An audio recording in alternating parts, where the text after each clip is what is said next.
Bonjour, bonjour à tous. Bonsoir, 9 février 2025. Bienvenue aux Trois Afueras. Donc, c'est toujours un grand plaisir d'être avec mes co-religionnaires Serge et Francis qui m'endurent. Et là, vous voyez, mesdames et messieurs, une nouvelle caméra qui expose l'entièreté de mes défauts. J'étais déjà laid avant et là, je suis encore plus laid. Donc, que Dieu bénisse Je te ceux qui trouve sont mieux, en moi, je trouve. audio. Je te Pardon? trouve mieux. Oui. Je te trouve mieux. C'est Arrête. gentil, mais moi, j'ai vu ça tantôt, j'ai fait: «Oh boy, on va rajouter du contraste, on va essayer de patcher ça». En tout Mais t'as de cas, l'air moins de d'un mort. ouais, sans domicile fixe, là. Ouais, mais ça, c'est il fallait faire la joke quand j'ai rasé ma barbe, là, l'imberbe à moins que j'ai c'est ça, Non, à mais moins que ton autre caméra était tellement dégueulasse qu'on avait encore l'impression que t'avais une barbe. c'est tellement parfait. Écoutez, je souhaite dénoncer une situation extraordinaire aujourd'hui. Un traître se cache parmi nous, par nos 3. Malheureusement, je tiens à dire, écoutez, on devra faire un nouveau procès de Moscou. Ceux qui se reconnaissent devront se dénoncer. Notre ami Serge, professeur Serge Cloutier, est un traître à la nation. Il est un traître à la nation puisqu'il va écouter le Super Bowl. Écoutez, ce n'est pas parce que je m'en vais chez Costco jeudi prochain et que mes 100 co-religionnaires arpentant sinueusement les allées à la recherche de grandes quantités de nourriture importée des États-Unis, que je suis moi-même un traître comme Serge. Mais on s'entend, l'heure est au boycott. Mmh. L'heure est grave, donc tous ceux qui Non. comprenez. Ouais. Surtout que l'épisode va être diffusé après le Super Bowl. Oui, le lundi Fait suivant, je que veux dire, on n'est ouais. pas loin. Puis, oui, j'ai écouté le Super Bowl, même si c'est 2 équipes pour lesquelles, en fait, je déteste les Eagles de Philadelphie et puis Je déteste les aigles. C'est j'étais un correct. peu tanné de voir les Chiefs également, donc c'est un peu le pire scénario de football pour moi, mais je vais l'écouter Écoute, pareil. qu'est-ce que t'aimerais, tandis qu'on joue de football, là, euh, entre le Pro Bowl ou le match des perdants, qu'est-ce que Moi, je tu suis comme préférerais? Frank quand Yann parle de baseball. Je Ah! suis comme, Le match Le des match des perdants. perdants, c'est le match entre les deux qui ont perdu la demi-finale, Ouais. Sam. Vu que t'es perdu d'un vape, là. quoi? No comprendo. No pasarán. Ah, super. Le Pro Bowl, c'est genre fucking useless, là. Y a-tu les Je- anti-balls aussi? Non, le Pro Bowl, là, c'est pas la game d'étoiles, mais pour éviter de se blesser, ils jouent au flag football. Ouais, Et oui, j'ai dit jouent, je m'en excuse. ouais. Mais je veux Ben, dire, moi, n'importe quoi, je veux dire. je suis pas un spécialiste dans les sports, mais si tu veux t'éviter de te blesser, fais juste pas jouer. Tu sais, Parce que il c'est y a quasiment le ça qu'ils font. football, qui est pas le soccer, mais le football américain et le rugby. Les rugby, je pense pas qu'ils font ce genre de pratique-là au sommet. Écoute, je te dirais que la mère de Bobby Boucher te dirait que c'est du Bowl. Oh, Il y a 3 personnes qui ont pogné la référence au porteur d'eau, mais c'est pas grave. bon, tout le monde qui sont en train de dire on veut parler de politique, d'économie, puis d'affaires de la Sur ce, cité, ils font je pense que je vais changer de canal. Ah, non, c'est vrai, non, mais c'est un écoute, Patreon. On paye je pour trouve que ça, ça fait fait qu'il faut très l'écouter. bien, au contraire, avec la thématique d'aujourd'hui. C'est les conséquences inattendues, notre dérapage. Les Mhm. conséquences inattendues. En effet, nos braves, extraordinaires collaborateurs ici présents nous ont exposé quelques sujets, dont notamment on parlera de Hubi, une plateforme assez intéressante. J'ai parlé à ma sœur, en tout cas, j'ai essayé de lui parler. J'ai pas eu de réponse malheureusement, mais j'imagine ses réseaux sociaux. Elle est même courtière immobilière, donc j'essayais d'avoir des réponses provenant de quelqu'un qui pratique ce métier-là. Mais enfin, peut-être jaser aussi d'un Afuera qui a été trouvé par Jean-François Caron. Ça va être mon Afuera de la semaine, même si c'est pas le mien. Je m'y attribue parce que de toute façon, Jean-François Caron, professeur que je respecte ardemment, que j'adore beaucoup, m'en- me vole mes petits mimes sur ChatGPT. Fait que je me permets de prendre ça, mais bon, je vais lui laisser le reste de son contenu pour Moret, pour ceux qui écoutent les deux. Donc, je m'attribuerai aucun crédit à ça. Donc, il y a une part de ça. La nouvelle plateforme que les consommateurs auront à avoir en matière d'achat et de vente de maison. les unintended consequences, qui se traduiraient par les conséquences imprévues. On pourrait en Inattendu ou parler. imprévu, ouais. Imprévues, inattendues dans le contexte, et plusieurs autres choses. Donc, je passe ma parole après, Alright. après ça. Voilà. Ben, c'est un sujet que je voulais parler, les conséquences inattendues, puisque souvent, là, les gens demandent toujours que les gouvernements réglementent ici, passent un projet de loi pour ça, puis après ça, on se demande, ben, voyons, ça n'a pas marché comme on voulait, c'est parce que genre, les politiciens n'ont pas la compréhension de dire, bon, mais les gens vont réagir autrement que ce que les politiciens s'attendent. Donc, si tu interdis quelque chose, ben, tu t'imagines que, bon, ben, tu sais, ça fait quoi? Ça fait des dizaines, des centaines d'années qu'il y a une guerre à la drogue, puis la drogue n'a pas été éliminée. Ben, c'est parce que c'est ça, je veux dire, le besoin reste. T'sais. Fait que les gens c'est ça, les gens ne réagissent pas aux règlements, aux lois qui vont, le gouvernement vont réagir selon leurs besoins et leurs intérêts avant tout. Mhm. J'avais une couple d'exemples que j'ai accumulés à travers différents podcasts que j'écoute ou les vidéos YouTube. Donc, on peut, je sais pas, un peu quelques exemples. Dans un qui date des années 40 aux États-Unis. Donc, c'est un peu la raison pour laquelle un peu le système de santé américain est comme il est aujourd'hui. C'est que dans les années 40, donc pendant la Seconde Guerre mondiale, le président américain, donc Franklin Delano Roosevelt, il a imposé un gel des salaires afin de contrôler l'inflation parce qu'il y avait un contexte de forte demande et de pénurie de main-d'œuvre. Fait que le président s'est dit, bon, ben, si on fait un contrôle des salaires, un gel des salaires, ben, il n'y aura plus de problème. On va régler ça. Mais éventuellement, je veux dire, ça n'a pas tourné comme eux, ils pensaient que ça arrivait. Ils pensaient que ça réglait le problème d'inflation, mais je veux dire, les besoins des employeurs de recruter les meilleurs employés, je veux dire, ils n'avaient pas disparu parce qu'il y avait un gel de salaire. Je veux dire, fait que si tu ne peux pas augmenter les salaires, il faut que tu trouves une autre raison, une autre façon d'attirer des travailleurs compétents pour ton entreprise. Et qu'est-ce que plusieurs ont décidé de faire à l'époque?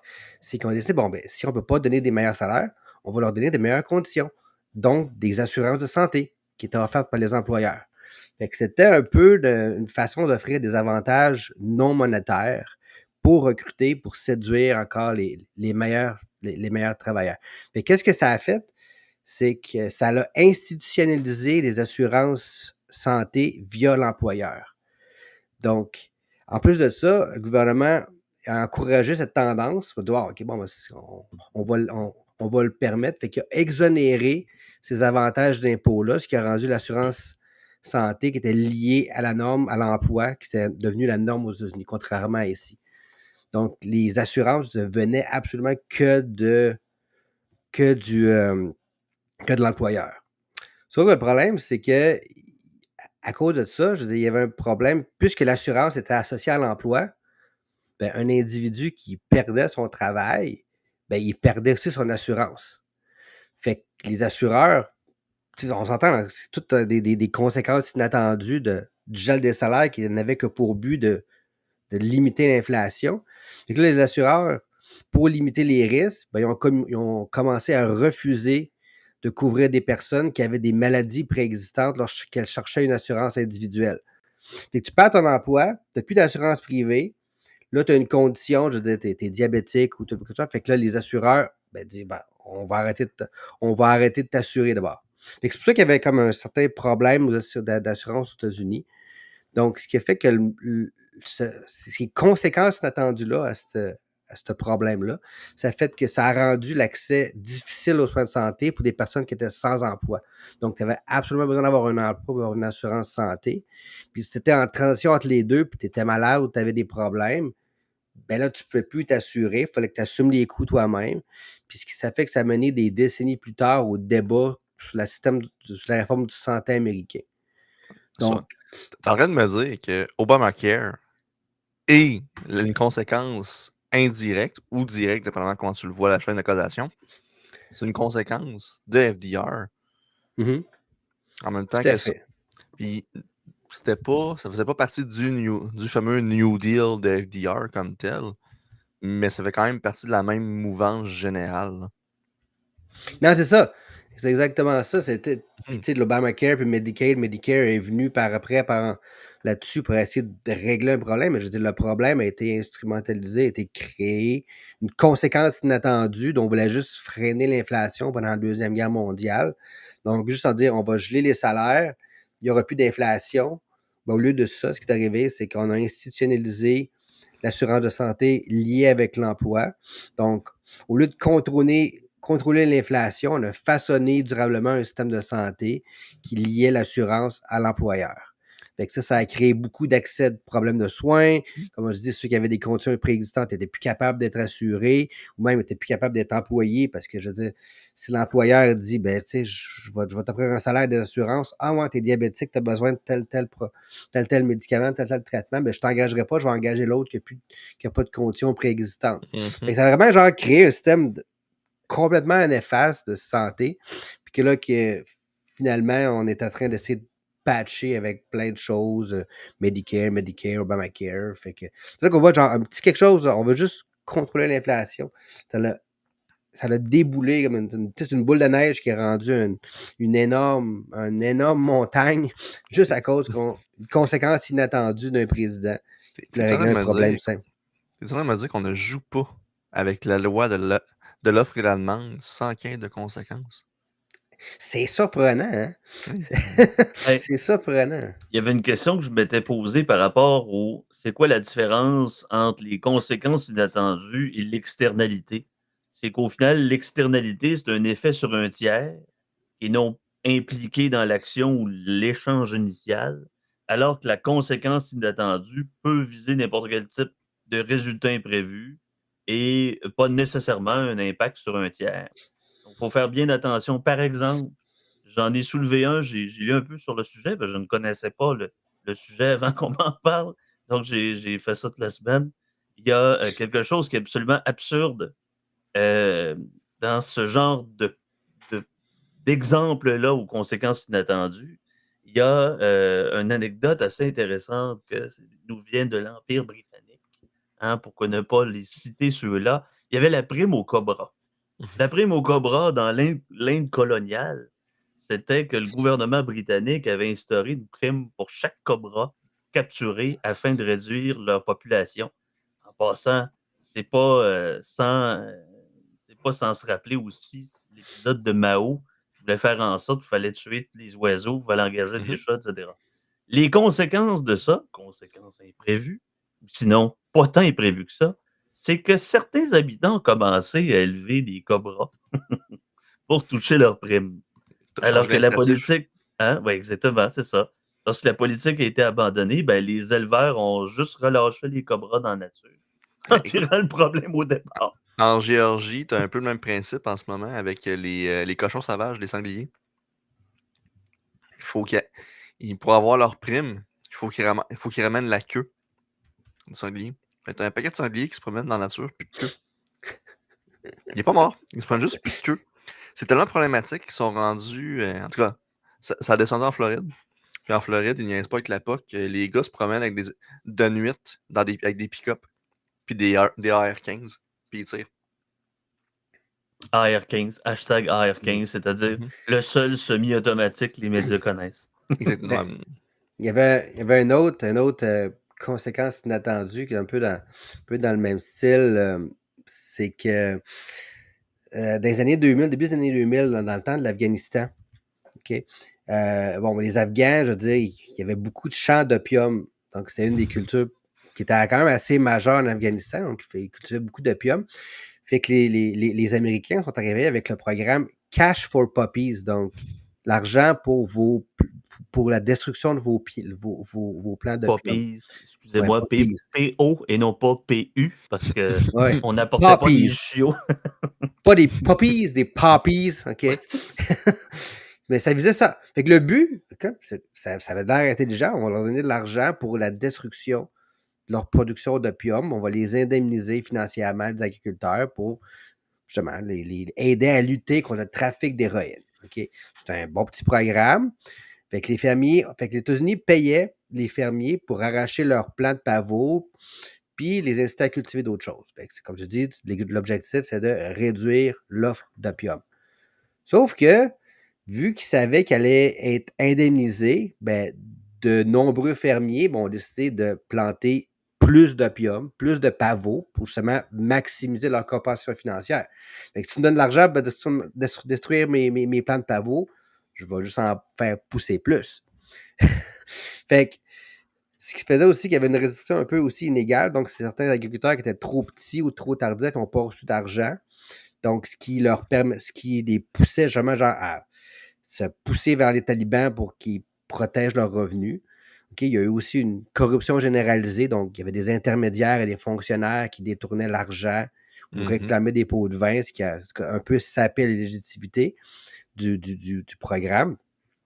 Puis, je veux dire, une fois que les paiements étaient reçus, hey, j'ai détruit mon pavot, ben, ce qu'il faisait, c'est qu'il en replantait d'autres. Parce que, je veux dire, l'opium restait encore plus rentable que les alternatives que faire pousser des cocombes, des tomates. C'est beaucoup plus payant de faire pousser de l'opium. Fait que finalement, on va offrir de l'argent pour détruire les productions de pavots puis d'opium. Ce que ça a fait, c'est que justement, les Afghanistan, les événements, ça a augmenté. Ils en ont juste fait pousser plus. Ils en ont vendu, ils vendaient un peu toute leur production pour faire de l'argent. Après ça, en plus, ils les détruisaient pour aller chercher de l'argent dans ce programme-là. Donc, c'était beaucoup plus rentable, eux autres, on va vendre la drogue, on va la détruire, puis on va recommencer. Ben, regardez, il y a pas des externalités, mais des conséquences inattendues qui sont davantage proches de nous. Parce que, bon, on s'entend que ces anecdotes-là, il y en a une tollée. Mais si on est plutôt sur le plancher des vaches, sans dire que nos exemples sont tirés par les cheveux, ce sont des réelles anecdotes. Il y a la réglementation des loyers. Par exemple, des politiques de contrôle des loyers qui sont parfois mises en place pour favoriser l'accès au logement à moindre coût, qui a comme conséquence que les propriétaires ont moins d'incitation à entretenir ou construire de nouveaux logements. Par exemple, qui réduit l'offre globale, donc parlant de baisser l'offre, qui dégrade en plus la qualité des logements qui sont déjà disponibles. Ça, le salaire minimum, la même chose. Donc, établir un salaire minimum, très libertarien, ce que je veux dire, très, très libertarien. Établir le salaire minimum qui vise à améliorer le niveau de vie des travailleurs pour réduire la pauvreté. C'est l'objectif. Alors que la conséquence, c'est quoi? Ben, dans certains cas, les entreprises répercutent ce surcoût-là sur les consommateurs, puis plus élevés, et ils cherchent justement à réduire leur masse salariale en automatisant, en délocalisant, ce qui peut parfois justement augmenter le chômage. Ben, c'est parce que aussi, ce que les gens ne réalisent pas dans ces exemples-là, c'est qu'ils se disent, ah ben si on augmente le salaire minimum, ben, je veux dire, ils vont juste les payer plus cher, il n'y a rien qui va arriver. Comme, je veux dire, les profits, mettons, si un employé fait 4%, 5% de profit sur l'ensemble de sa business, c'est la pensée, c'est que si on augmente ses coûts, ses charges avec le salaire minimum, ah ben ils vont se contenter de 3% de profit. Non, non. Ils vont garder leur marge de profit. Puis ils vont dire, bon, ben moi, ça me coûte moins cher d'avoir genre une machine automatique pour prendre les commandes plutôt qu'avoir une caissière. Donc, ils vont trouver des gens. Fait que, tu sais, il y a des gens qui vont être gagnants là-dedans, mais il y a beaucoup de gens qui vont être perdants. Puis, tu sais, si on revient avec l'exemple de Amazon, ce qui on s'en parlait un peu en message privé, c'est comme, ah, ils veulent plus d'argent, les travailleurs veulent plus d'argent. Ouais, mais si l'employeur considère, tu sais, genre, le monde disait, ah, ben, si une entreprise comme Amazon n'est pas capable de payer 20$ ou plus de dollars d'employés, ben, tu sais, qu'ils s'en aillent. Ouais, mais je veux dire, si Amazon considère que, je veux dire, la qualité de ton travail ou l'impact de ton travail vaut 18, ben, il va te donner 18. Toi, si tu es convaincu que ton travail, ça vaut 22, ben, va te trouver un employeur qui va te donner 22. Tu n'es pas obligé de rester ça. Mais à un moment donné, genre, c'est tout ça. Puis, on dirait c'est le syndicalisme peut-être aussi, mais je veux dire, c'est toutes les lois, tous les règlements, tous les contrôles qu'on met sur une entreprise. C'est tellement compliqué de faire partir d'une entreprise au Québec puis de gérer une entreprise au Québec qu'à un moment donné, je veux dire, c'est tous des trucs qui s'accumulent. Puis l'employé dit, tu sais, c'est pas à dire, là. Mais tu sais, je veux dire, si l'entreprise considère qu'elle est mieux de partir ou est mieux d'employer un robot plutôt que de payer 22$ de l'heure, ben, il y a peut-être une raison aussi. Ça peut être plate à dire, là, mais c'est un peu la réalité du marché. Là. Et on pourra s'attaquer dans un autre épisode subséquent là, à ça, ultérieur, pardon. C'est justement la pertinence des syndicats au Québec en 2025 et etc., etc. Parce que tomber dans le contexte de théorie subjective de la valeur, à savoir ce que Serge et nous, on parlait justement dans notre petite conversation, par rapport on est à l'heure où ce qu'on est, les tarifs ont été suspendus, donc de façon il y a eu un sursis. Si vous me permettez un petit bref aperçu de l'actualité pour se situer un peu dans le temps. Je pense pas que ce podcast est, nettement un podcast d'actualité économique plus qu'une revue intemporelle, mais il y a quand même certaines choses, à revoir, notamment dans la scène internationale. Je m'étais monté quelque chose et j'ai pas trouvé. Voilà, je l'avais ici. Bon, j'ai perdu mes affaires. Ça va bien. Ça va très bien. Oui, bon, je l'avais ici. Parce qu'à l'heure actuelle, bon, il y a eu la suspension des tarifs douaniers entre les États-Unis et le Canada, donc 30 jours. De reporter 30 jours l'imposition des tarifs qui étaient réciproques. Avec l'appel que Trudeau a eu avec Trump. Bon, il y avait ça. Donc, la réduction des barrières commerciales internes, espérant qu'on persiste les signes, parce que s'il y a un coup d'envoi de faire tomber les frontières entre les provinces, ça serait déjà minimalement assez intéressant. Les recommandations, bon, c'est en train de se discuter présentement, les mesures de reconnaissance mutuelle, des réglementations, des réductions des exceptions, de l'amélioration de la mobilité de la main-d'œuvre notamment. Écoute, j'ai eu toute la semaine dans des affaires de droit corporatif des gens qui étaient basés à Gatineau aux abords de la frontière ontarienne et qui avaient des problématiques en matière d'assurance. Tu es incorporé au niveau fédéral, tu espères transiger tes activités commerciales d'un océan à l'autre, mais t'as peu. Les assurances font t'as pas de domicile élu en Ontario. Donc, toute la semaine, c'était ça pour moi. Des clients corporatifs qui disaient je fais quoi? Ouais. Bourse de Toronto en baisse. Donc, déjà, baisse de 300 points. Une diminution de 1,14 c'est quand même assez. Dollar canadien qui a atteint son plus bas taux depuis plusieurs mois. Ça augure rien bon pour la masse monétaire. La réduction du taux directeur de 25 points pour le portant à 3 pour annoncer la fin du resserrement quantitatif pour viser notamment une croissance économique qui devrait atteindre 1,8 en 2025-2026. C'est ce que j'ai dans mes actualités Ouais. présentes. Mais ça, pour en revenir, parce on en a parlé des tarifs ou des barrières interprovinciales dans un épisode précédent, mais tu sais, comme là, on parle beaucoup d'énergie S puis des pipelines, puis là, genre, t'as une certaine frange péquiste qui dit oh my god, on va faire passer, parce qu'on fait passer des pipelines sur notre territoire pour vendre le pétrole dans d'autres marchés, ou tu sais, genre, Oui. pour les amener à. Oui, pour les amener, mais tu sais, on peut.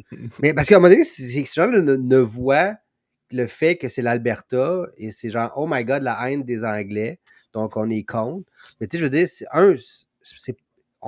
c'est pas juste les Albertains. Si on élimine les barrières interprovinciales, je veux dire, le Québec peut aussi, parce que là, c'est plus facile pour le Québec de vendre son énergie à New York que de le faire en Ontario.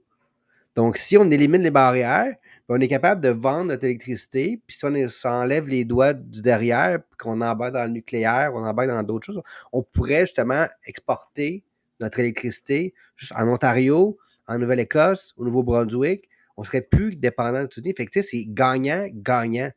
OK? Il faut arrêter de juste voir, oh my God, il y a un pipeline qui vient de l'Alberta, puis il n'y a rien à gagner pour le Québec. Je veux dire, le Québec a tout à gagner à s'ouvrir avec le commerce d'autres provinces, puis à travailler dans la même équipe. Puis ça veut dire ça marche qu'on soit un seul pays ou qu'on soit deux pays, OK, pour les souverainistes. Je veux dire, d'éliminer les frontières, même si on garde, même si le Québec devient un pays, on peut quand même ouvrir nos frontières, puis commercer librement avec nos voisins sans se tirer dans le pied. Je veux dire, les deux fonctionnent. Peu importe vous êtes où sur l'axe souverainiste fédéraliste, d'ouvrir les frontières, c'est gagnant pour tout le monde. Mhm. Qu'il y ait un pays, 2 pays, 3 pays, 4 pays. C'est que c'est win-win, win-win. En fait, même plus que tu as de pays impliqués dans le sans barrière, mieux t'es, en fait. Mhm. Carrément. Là. On pourrait parler de la zone euro dans un tel contexte, mais ça serait un peu complexe. L'espace Schengen comme tel, pas de problème. S'il y avait vraiment un check-up de sécurité qui était fait comme il faut. Pas de problème, ça dépend pour qui. Ça Mais ça, je te dépend pour dis. quelle industrie. Ça dépend, je te dis. Si tu avais un check-up de sécurité comme il faut, quand les gens rentrent sur place, puis tu avais à l'intérieur de l'espace Schengen, tu as des barrières étanches pour empêcher que les gens non désirés puissent rentrer. Ce serait déjà beaucoup moins problématique qu'en ce moment. Mhm. Et on Et par s'égare. contre, ben oui, mais juste sur la zone euro, sur l'espace Schengen, il y a des pays qui sont un peu plus chanceux là, dans leur. Pas la Suisse, là, vraiment pas la Suisse comme exemple. Et, tous les pays qui sont limitrophes à la Méditerranée doivent dépenser davantage. Tu essaies d'avoir un plafond des dépenses, pas un plafond, mais un minimum. C'est un peu tough. Exact, exactement. Serge, avais-tu d'autres exemples de conséquences inattendues de ton côté? J'en ai plein d'autres. On va. Garde-toi, mon homme. Parce que On va. j'en ai une à rajouter, mais je veux me la garder pour la fin, moi. OK. J'en ai plein d'autres. On va voir comment que la situation, la discussion évolue. Mais une que je voulais vraiment parler, une que j'aime beaucoup, OK, c'est l'exemple du commerce de l'ivoire entre le Kenya et le Zimbabwe. OK? Donc, on se déplace en Afrique. Donc, comme on le sait, le braconnage des éléphants pour l'ivoire, c'est un gros problème. OK, je veux dire, c'est pas un secret pour personne. Donc, on prend l'exemple du Kenya et du Zimbabwe parce que c'est deux pays qui ont pris des mesures très différentes pour contrôler ce problème-là. Fait que le Kenya, puis comme plein d'autres pays en Afrique, ils ont banni le commerce de l'ivoire en espérant protéger leur population d'éléphants. Donc, en 90, comme je dis en 90, donc, il y a plusieurs pays qui l'ont fait. L'idée, c'est que, bon, si tu interdis le braconnage, tu diminues les incitatifs des braconniers à tuer les éléphants. Ce qui est un peu ridicule comme prémisse parce que la volonté ou le besoin ou la demande en ivoire ne va pas changer parce que tu interdis le braconnage ou tu interdis le commerce d'ivoire. Ça va juste être là, puis c'est encore plus profitable parce que vu que c'est interdit, les braconniers prennent plus de risques, donc ils vendent le produit plus cher, donc c'est beaucoup plus payant pour eux. Ça n'empêchera pas un Chinois de penser que c'est aphrodisiaque. Non, en effet. Fait que juste te donner un exemple. En 1979, il y avait 65 000 éléphants au Kenya quand ils ont banni la chasse puis le commerce de l'ivoire. La même année, il y en avait 30 000 au Zimbabwe. Mais ce que le Zimbabwe a fait, c'est qu'au lieu de bannir ça, ils ont fait la promotion de la chasse à l'éléphant. Ils ont permis la chasse contrôlée sur des zones gouvernementales. Ils ont permis le commerce des produits d'éléphants. Ils ont même utilisé l'argent qui était généré par ces activités-là pour financer leur département des parcs nationaux. Puis ils ont aussi permis la chasse pour les propriétaires terriens, donc sur leur propre terre. Mais que le résultat, ce que ça a fait, c'est qu'en 20 ans, la population d'éléphants au Kenya, où on a interdit le commerce de l'ivoire, est passée de 65 000 à 19 000. Puis au Zimbabwe, où ils ont permis le commerce de l'ivoire et la chasse, la population est passée de 30 000 à 45 000. Donc, une augmentation. Donc, c'est contraire à ce qu'on pourrait penser au début. Donc, il n'y a pas juste avec l'argent qu'il y a eu un phénomène inflationniste. Il y a eu le nombre d'éléphants aussi. Il y a eu le nombre d'éléphants aussi.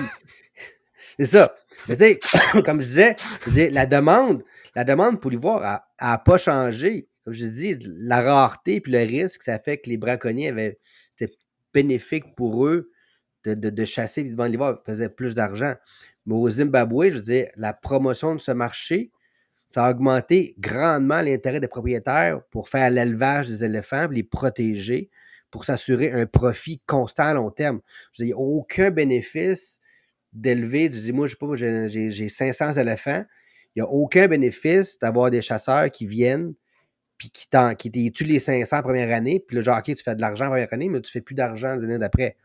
Mais si tu fais l'élevage, puis tu leur permets genre, de vendre des safaris, puis tu dis, bon, ben genre, tel éléphant, tu n'as pas le droit des abattre.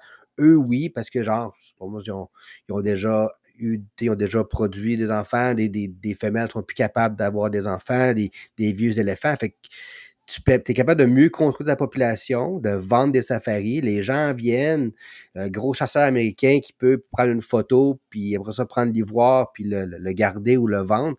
Fait qu'il y a un avantage pour les propriétaires de s'assurer que ta population d'éléphants a grandi ou au mieux reste stable. Comme ça te garantit des profits à long terme. Alors que si tu t'interdis tout simplement, bon, ben, je veux dire, tu n'as aucun intérêt. Si tu interdis de la vente d'ivoire, tu n'as aucun intérêt pour personne de protéger les éléphants sur ton territoire. C'est ça un peu. C'est C'est ça qu'il faut dire, l'incentive. il faut y voir pour avoir un éléphant tout.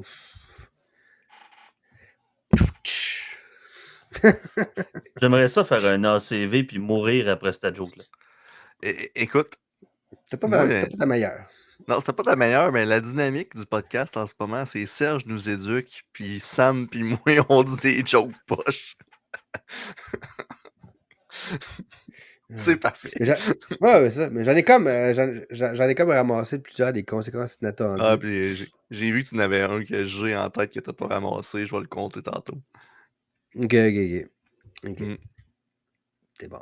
Genre, un autre, tu l'es parti sur un autre sujet. Ouais, mais non, écoute. On va faire pendant 4 heures.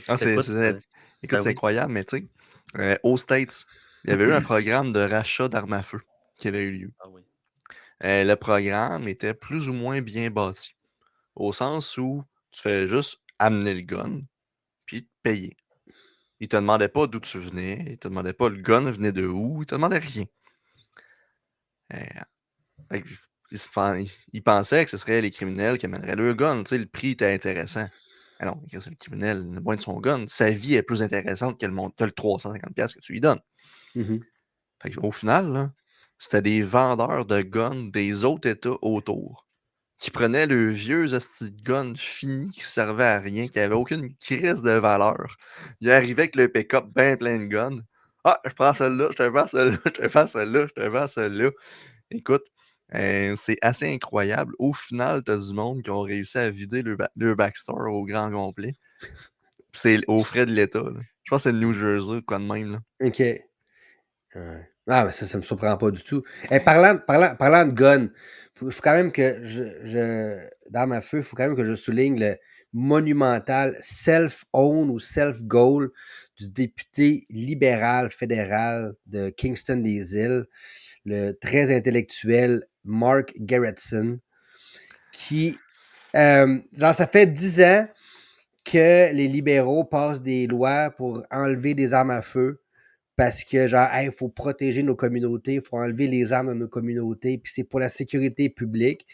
Puis, dans le contexte des tarifs, il s'en va dire sur Twitter, X, que genre, ben, tu sais, c'est bien beau se préoccuper du fentanyl de notre bord, mais 90% des armes des criminels viennent des States. Donc, peut-être que Donald Trump devrait s'en occuper. C'est comme genre, OK, fait que tu reconnais que le problème des guns vient des States, mais tu continues à vouloir enlever les armes des chasseurs puis des honnêtes citoyens. Mais il dira pas que ça passe par une des réserves qui chevauche la frontière, qui est proche de son comté. Il dira pas ça parce que ça viendrait nuire à la réconciliation. Il en parlera surtout pas. Mark Gerritsen. Écoute, quand que tu as tout le monde dans la réserve qui ont un Ford Raptor, écoute, d'après moi, il y a une couple de choses qui se passent dans cette réserve-là. OK. Hein? Mais bon, pendant que Sam est étouffé bien mort, puis qu'il a laissé sa caméra ouverte avec son absence et sa chaise vide. C'est parfait. Continue, Serge. C'est parfait. Hey, je vais juste en sortir une autre. Une conséquence inattendue. On se transpose au Mexique. Ouais. Donc, puis après ça, j'aimerais que tu fasses ton point 4. Le point 4, OK. Ouais. C'est bon. Ah oui, OK, je pense que c'est le cas. Ouais. OK, c'est bon, c'est excellent celui-là aussi. Donc, on se transpose au Mexique, donc les lois du Mexique pour contrer la pollution de l'air. Donc, le Mexique a mis en place dans les années 80 un programme appelé Hoy no Circula. Je ne parle pas vraiment espagnol, mais c'était pour lutter contre la pollution atmosphérique. Donc, en particulier à Mexico, où la qualité de l'air est devenue gravement un problème. Donc, c'est le programme interdisait aux véhicules de circuler 1 jour par semaine en fonction du dernier chiffre de leur plaque d'immatriculation. Donc, par exemple, c'est une voiture. Moi, j'ai ma plaque c'était le numéro. J'ai les mardis, je ne peux pas conduire mon auto. L'autre, mon voisin, c'est le mercredi qui ne peut pas. Donc, l'objectif, c'est de réduire le nombre de voitures sur les routes puis diminuer les émissions polluantes. Fait que, ça a la logique. Qu'est-ce qui pourrait mal aller d'une politique comme ça? Ben, au lieu de réduire la pollution, le programme a eu l'effet complètement inverse. Pourquoi? Ben, c'est-à-dire, si je peux pas conduire mon véhicule principal, qui est peut-être relativement récent, les mardis, ben, une des choses que je peux faire, c'est que je vais m'acheter un deuxième véhicule avec une autre plaque différente. Qui est souvent une Reagan. Qui est souvent une Reagan, justement, qui pollue plus. Fait qu'au lieu de dire, je vais prendre je vais marcher ou je vais juste pas sortir, non. Je vais prendre un deuxième véhicule, une Reagan, pour contourner la Avez-vous dit réglementation. Reagan? Non, une Reagan. Pas Ronald Reagan. Imagine, Ronald Reagan. T'as un genre de Ford 450, mais 8 fois plus gros qui s'appelle une Reagan. Puis aussi, ce que ça avait fait, c'est que ça avait poussé les gens à utiliser... The most wonderful truck. Yeah. Puis, ou si les gens n'utilisaient pas, acheter un véhicule supplémentaire plus polluant, donc une Reagan pour conduire la journée qu'ils ne pouvaient pas, donc ils allaient dans les transports, des taxis, des transports plus polluants aussi, qui étaient genre des vieux véhicules qui étaient souvent vétustes, qui augmentaient la pollution. Il y avait aussi moins d'entretien. Donc, si je dis, ma Reagan, je veux dire que je conduis juste une journée par semaine, j'ai pas besoin de pourquoi que je prendrais de l'argent pour l'entretenir ou bien sûr qu'elle soit. Je m'en fous, je vais en prendre une journée par semaine. Donc, ça fait que, genre, beaucoup de propriétaires ont retardé les réparations d'entretien, donc ce qui a aggravé les émissions polluantes. Donc, un programme qui visait à réduire les émissions a causé une augmentation des émissions polluantes parce que, justement, les gens disaient ben, moi, il faut que je conduise pareil le mardi. Là. Fait que si je ne peux pas conduire le mardi avec mon char principal, je vais acheter une Reagan qui est plus polluante pour pouvoir conduire le mardi aussi. Là. Fait que ça a vraiment créé complètement l'effet inverse. Je serais curieux de voir le comparatif de Hoy no circula et No maquina la lavaicella de la soirée. Non, mais comprenez, là. C'était Fitzgibbon qui avait demandé aux utilisateurs des lave-vaisselle de partir le soir. Je ne sais pas si on peut faire un comparatif par rapport à ça, mais bon. Il y a Frédéric Bastia, hein, qui est un montage fatigant avec ses noms. Si le pick-up Reagan existait, il serait comme celui-ci. Pour les gens en audio, on assiste à écoute, pour les fans de char, ils vont comprendre. C'est un Velociraptor, autrement dit, un Ford F-150 Raptor modifié par la compagnie NSI avec double essieu en arrière, donc 2 kits de roues qui sont là, pas 2 roues de large. Là. Moi, j'étais un gars du Saguenay. Là. J'ai vu du monde de gars de bois. Non, c'est une gang du Texas. Mais qu'est-ce que c'est jambon? Non, mais. Écoute, au Saguenay, t'en as un qui était encore plus cool. Il avait fait un Toyota Echo avec 2 moteurs, un en avant, un en arrière, 4x4. C'est malade. Ça avait 500 HP, c'était fou raide. Dans un char qui est aussi large qu'il est long. Fin de parenthèse. Alright. Désolé. C'est correct. Ah non, c'est correct. Il disait tantôt comme la journée va être longue. C'est sûr qu'elle va être longue, il passe l'après-midi avec moi. Et ça. Deux fins de semaine d'affilée. Ben oui, tabarnouche. Mais c'est pas grave. Vous êtes du bon monde. J'apprécie nos discussions et nos rants et nos messages privés. Yes. Donc. Un autre, yes. Ouais, la loi, ouais, on aurait dû faire un décompte, comme je faisais avec Joey, quand j'avais fait les Ignoble, on faisait un décompte. Le point 4 dans ma liste, la loi Reigns. Ça, je sais pas si Geloso en avait déjà parlé, ou en tout cas, je sais pas, moi, je l'avais entendu dans un podcast, mais je sais pas si Geloso en a parlé. Je pense qu'il avait un petit peu abordé le sujet, mais il n'avait pas détaillé. Je me rappelle qu'il avait déjà parlé à un moment donné. C'est avant la grande prohibition. Ouais. Mais c'est La loi Reigns, ça remonte, c'est en 1896 à New York. Donc, ça visait à réduire la consommation d'alcool en imposant des restrictions sur la vente d'alcool les dimanches. Donc, jour où la plupart des travailleurs avaient congé, puis allaient dans les bars, dans les restos, dans les hôtels, buvaient de l'alcool. Donc, le principe de la loi, c'est que les bars ne pouvaient plus vendre d'alcool le dimanche, sauf s'ils servaient aussi la nourriture. Fait que le but, c'était de limiter l'ivresse et de réduire les comportements jugés immoraux à la consommation d'alcool. OK? Sauf que il y avait une conséquence inattendue. Donc, ce qui était possible aussi, donc c'est souvent où il y avait de la vente de nourriture, c'était puis de l'alcool, c'était dans les hôtels.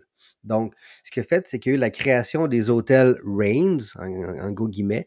Donc, pour contourner la loi, de nombreux bars ils ont installé quelques lits et se sont déclarés hôtels afin de pouvoir continuer à vendre de l'alcool sous prétexte de servir de la nourriture aux clients. Donc, ça avait aussi la conséquence inattendue que, genre, qu'il y avait des bars qui avaient quelques lits. C'était apprécié par certaines personnes qui allaient consommer de l'alcool, mais pas avec leur conjointe. Oink, oink. Et aussi, ce qui est arrivé, c'est que, donc, je pense que j'avais vu dans, ce qui était, je pense qu'il y avait peut-être, je sais pas, 30, 40 hôtels à New York à l'époque, avant la loi Reigns. Donc, mais après la loi Reigns, on parlait de genre de centaines d'hôtels Reigns, donc genre des bars qui avaient rajouté genre une chambre ou qui avaient un logement où que les gens vivaient à l'étage ou qui avait une chambre qui était inutilisée, donc c'était rendu la chambre de l'hôtel. Donc, il y a eu une augmentation foudroyante des quantités d'hôtels. Puis, il y a eu l'apparition aussi du sandwich Reigns, donc qui était pour respecter l'obligation de nourriture. Certains bars ont commencé justement à servir un sandwich avec les boissons. Mais quand je dis un sandwich, c'est un sandwich. Pas genre une sorte de sandwich, c'est genre un sandwich. OK? C'est-à-dire C'était. comme la moitié, c'est-à-dire sandwich, 2 pains. Ah non, c'était vrai, c'était avant le pain tranché. Ben, c'est ça. Mais il n'y avait aucune réelle intention de consommer le sandwich. Le but, c'était t'amènes la boisson, t'amènes le sandwich. Le gars, genre, il dit merci, il prend sa boisson, il dit finalement, le sandwich, je ne l'ai pas mangé. Fait que finalement, genre, le serveur reprend le même sandwich et ça va porter le même sandwich à un autre client avec une bière. Tu dis, j'ai servi mon sandwich. Fait que c'était le même sandwich qui circulait de client en client en client avec une bière pour respecter le principe de la loi. Donc, il fallait que tu serves de la nourriture. La loi ne précisait pas que le sandwich devait être consommé par le même client qui prenait l'alcool. Donc, souvent, Je même sais pas, le le sandwich sandwich. Reign. Mais, Ouais, mais c'est ça. Sauf que le sandwich, souvent, c'est le même sandwich qu'il gardait pendant des jours, voire des semaines. Là. Fait qu'à un moment donné, le sandwich, la première journée, il était super beau, mais après 2 semaines, c'était encore le même sandwich, mais il était rendu plus vert. Mais c'est pas grave parce que le pas but, grave, c'était ça te de. fait plus boire. Tu sais, plus c'est vert, plus c'est Ouais, c'est dégueulasse, ça. plus tu passes ça entre chaque shot de Jack Daniels. C'est ça. Ben, je veux dire, il réutilisait le même sandwich, mais je veux dire, le sandwich n'était jamais consommé. Fait que c'était juste une excuse pour dire, vas-y, j'ai servi de nourriture. Elle n'a pas été consommée. I don't care. J'ai vendu j'ai vendu de l'alcool avec. Puis comme je disais aussi, c'est qu'en plus de contourner la loi et de permettre aux gens de continuer à boire de l'alcool le dimanche, ça a aussi eu un effet d'augmenter la prostitution parce que les hôtels Reigns, ben, souvent, ça devenait que de simples façades avec des lieux de prostitution déguisés parce qu'il y avait des lits qui étaient inutilisés. Donc, en plus de vendre de l'alcool le dimanche, beaucoup d'hôtels ou de bars ont décidé qu'ils pouvaient aussi vendre les chambres à l'heure ou à demi-heure ou peu importe le temps qui est Je fais nécessaire. une Donc, grimace parce que vous voyez comment je réfléchis. J'allais faire quelque chose, mais je vais me censurer cette fois-ci. Parce que ça avait rapport avec prostitution puis manger, mais on va laisser la parole aux gens sérieux ici. Fait que c'est ça, fait que, c'est ça. Mais comme je dis, c'est un exemple classique de loi qui est quand même bien intentionné parce qu'on voulait diminuer la vente d'alcool, mais qui a été très mal conçu ou que, comme à chaque loi, je veux dire, les gens vont s'adapter. Ils ne vont pas nécessairement suivre la loi, mais ils vont s'adapter, ils vont trouver des failles, ils vont contourner la loi qui finit par justement aggraver la situation. Fait que c'est un autre bon exemple que cette loi a favorisé l'hypocrisie légale, l'essor des bars clandestins et le développement de la prostitution. Et genre, quel était ce bruit? Ça s'appelle moi qui ai accroché mon cellulaire. OK. Je m'en excuse. C'est correct. Sincèrement. Fait qu'un autre exemple que L'espérance de vie vient la de loi descendre de Reigns. 2 ans. Tes PV viennent de descendre de 1000. Oui. Désolé. Et non pas dire, ça vient pas de la Chocolate Rain. Ça s'écrit pas pareil. Reigns. Donc, Qui était souvent, on probablement regarde. c'est probablement le politicien à l'époque qui a émis la loi, là, j'imagine. Là. I guess. Je cherche le nom du monsieur Mais bon, Francis, Reigns. ton exemple, tu voulais le dire tout de suite ou tu voulais attendre encore un peu? C'est John Ah, Reigns, un sénateur. je peux le donner tout de suite, ça me dérange pas. Écoute, on a un exemple bien québécois. Il n'est pas uniquement québécois, là, mais comment dire? Disons que on a une mairesse à Montréal qui aime bien taper sur ce clou-là. Le cas de Airbnb au Québec. Oui. Ça a commencé tout bonnement par de la location court terme dans des appartements. T'sais. Pour ceux qui ne connaissent pas Airbnb, le principe de base, initialement, là, comment ça a été créé, c'est 2 dudes qui sont partis en voyage pack-sac en Europe. 2 gars de la Californie. Ils trouvaient ça carrément compliqué se promener de babillard à babillard pour trouver du monde qui louait des divans, whatever, de quoi qui était style auberge de jeunesse, si on veut. Là. Ils trouvaient ça compliqué en sacrament. Puis c'était 2 gars qui, bien sûr, dans la Californie, je laisse deviner qu'ils sont pas loin de la Silicon Valley. Hein. C'était 2 gars de techno. Ils étaient comme, hey, qu'est-ce qu'on pourrait faire avec ça? Ils ont décidé. Ils ont décidé de se créer une application. Où ce qu'ils louaient au début, là, c'était carrément ça. C'était, t'as un divan, il est libre. Ben, tu le loues pour une nuit. That's it. Avec le temps, ça a grossi. C'est devenu ce qu'on connaît un peu plus aujourd'hui. Au Québec, on n'aime pas ça. Écoute, le libre marché non contrôlé qui vient en plus faire compétition à l'industrie des hôtels qui sont un lobby quand même assez important dans plusieurs villes. Je pense entre autres à la ville de Québec. Il faudrait surtout pas que des gens puissent faire un revenu d'héberger des gens chez eux pour du court terme sans avoir à payer les mêmes taxes que les hôtels. Il faudrait surtout pas que les hôtels disent plutôt hey, les municipalités, au lieu de nous voler avec votre taxe d'hôtellerie, pouvez-vous arrêter de nous voler? Puis après Taxe ça, on fait. d'hébergement. Il y a une taxe d'hébergement spéciale pour les hôtels. Ben, au lieu de vouloir faire baisser le taxe comme tout bon groupe d'intérêts, il veut protéger ses intérêts d'abord et il veut éliminer l'entrée possible d'autres joueurs dans le marché. Ils ont demandé à ce qu'on rajoute des normes à Airbnb. Ça avait commencé par devoir t'enregistrer au registre pour avoir le même système d'étoiles que les hôtels. Tu te retrouves à avoir les mêmes taxes d'hébergement que les hôtels. Fait que là, l'impact inattendu de ça, ça a été quoi d'après vous autres? Hein, c'est pas compliqué. Ah, ça prend un numéro de la régie. Moi, de l'inventer un, c'est tout. Estime encore lisse. Moi, de l'inventer un, je vais le mettre dans mon annonce, puis ça finit là. Là, entre vous puis moi, si c'est une histoire de même, c'est facile à régler. Là. Pas besoin de mettre d'inspecteurs municipaux ou ça. Revenu Québec est capable de s'en occuper par eux autres même. Ben non. Ça a l'air que pour la ville de Montréal, c'est pas assez encore. Là, ils sont rendus. Je fais un saut de quelques années. Ils ont annoncé la semaine dernière la création d'un nouveau règlement qui interdit la location à court terme sur Airbnb en dehors de la saison estivale. Et il crée une unité spécialisée pour enquêter sur les Airbnb illégaux pour ajouter 2000 logements, semble-t-il. Mais écoute, C'est faut donner à César ce qui revient à César. une goutte dans l'océan, là, 2000 Ah, logements à Montréal. Là, je veux dire, ça ne va pas régler la crise du logement. Là. tout à fait. Faudrait que quelqu'un écrive cet article-là, plus calé que moi, mais j'ai juste des. Moi, je suis un publicitaire dans la vie, on dirait. De l'homéopathie économique. Ça se peut-tu? Est-ce qu'il y a quelqu'un qui a écrit ça? Moi, je peux être original avec mes concepts, mais devoir élaborer là-dessus, sans demander à ChatGPT, s'il vous plaît. Mais il y a sûrement. Écoute, Ben oui, oui, un moi, mes véritable partages. scandale. Ben oui, absolument. Ben non. Exactement. Et il faut donner à César ce qui revient à César. Le journal Les Affaires, une fois de temps en temps, pousse encore du bon stock. Une fois de temps en temps, Une la fois de loose temps arrive en temps. encore. Écoute, une fois sur 20, peut-être, mais une fois de temps en temps, ils sortent de quoi de bon. Ce monsieur-là, Jean Sasseville, sort un excellent article que je vous invite à lire. Parce que pour vrai, il est bon, mais je vais skipper. Il y a une étude, je vais skipper un petit bout. Le ministère du Tourisme. Tu sais, je vous rappelle que la mairesse de Montréal dit qu'il y a 2000 unités illégales. Pourtant, le ministère du Tourisme, il faut bien qu'il y ait une utilité une fois de temps en temps, lui aussi, a fait une étude. Comme quoi qu'à la grandeur de Montréal, il y avait 3490 inscriptions pour de la location court terme. Il y a 1107 annonces de résidence principale pour 882 inscriptions permis à Montréal.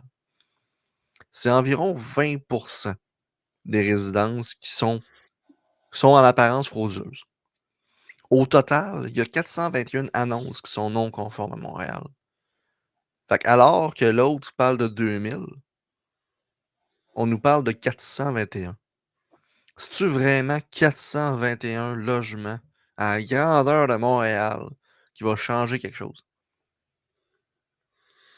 Nope. Sérieusement, là. Pour de Puis quoi ça. d'aussi simple que Airbnb? Puis tu sais, genre, on est dans le gros concept du Doge aux États-Unis, là, où c'est que genre Musk qui coupe plein d'affaires. Fait qu'au lieu de couper les taxes ou de faciliter la vie des hôteliers, de leur baisser leurs coûts, leurs frais, on engage à gros prix des inspecteurs qui vont genre, inspecter de 400 à 2000 logements ou locations Airbnb illégales. Donc, tu sais, je suis pas mal convaincu que tu baisses les taxes, puis tu permets genre aux hôteliers d'être compétitifs. Donc, ça va te revenir beaucoup plus d'argent dans les coffres de la ville que ce que tu dépenses avec tes employés. Oui. Excuse, quelque chose que je m'oppose fermement, réengager. Pourquoi on recycle pas? On fait du recyclage au niveau des inspecteurs. T'enlèves ceux-là qui regardent la hauteur des pots de fleurs, là, ceux-là qui checkent dans les poubelles, puis t'es mets dans ça. Why not, coconut?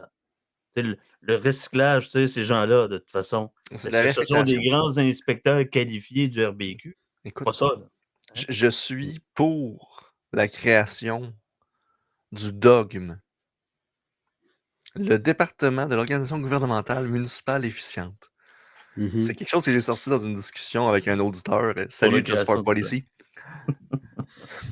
Écoute, c'est quoi j'ai sorti dans une discussion avec un auditeur, puis comme, honnêtement, j'ai quasiment le goût de créer cet organisme-là puis de l'insérer dans mon livre, juste pour dire. Hey, on demande à Olivier Primo, qui est le Elon Musk du Québec, mais tu sais, tant qu'à mettre Elon Musk un des pauvres en personnage. Christ. Hein? Elon Musk des pauvres. Là. Oui, oui, c'est clair. Là. C'est pas... Ah, lui, il me proposait plutôt, Just for Policy me proposait que ce soit piloté par la commission Gagnon-Hamel. Gagnon pour France, Gagnon. Interchangeable avec Nicolas. Pourquoi pas? Oui. Oh. Écoute, moi j'ai 8 ans d'âge mental en vous écoutant. On est dans des Nicolas, mirobolances, vous aurez compris, France, là, mais Joe. ça serait-tu assez parfait? Voyez à la tête de la commission, tu sais, France Charbonneau, là, c'était qui? D'être Sonia Lebel avant qu'elle soit Cacus, là. Hey, je vous parle, là. Hey, c'est parfait, ça. Mais Oui, quelque chose votre homme serviteur n'est pas capable de claquer des doigts. Il y a quelque chose qui m'a popé dans la tête pendant que tu parlais de Airbnb, puis tu me disais qu'on protège le lobby des hôtels. Donc oui, on protège le lobby des hôtels, mais on est tellement bon dans la protection des lobbies au Québec et au Canada. Là, ça me sidère. Donc, notamment la gestion de l'offre. Les lobbies des hôtels.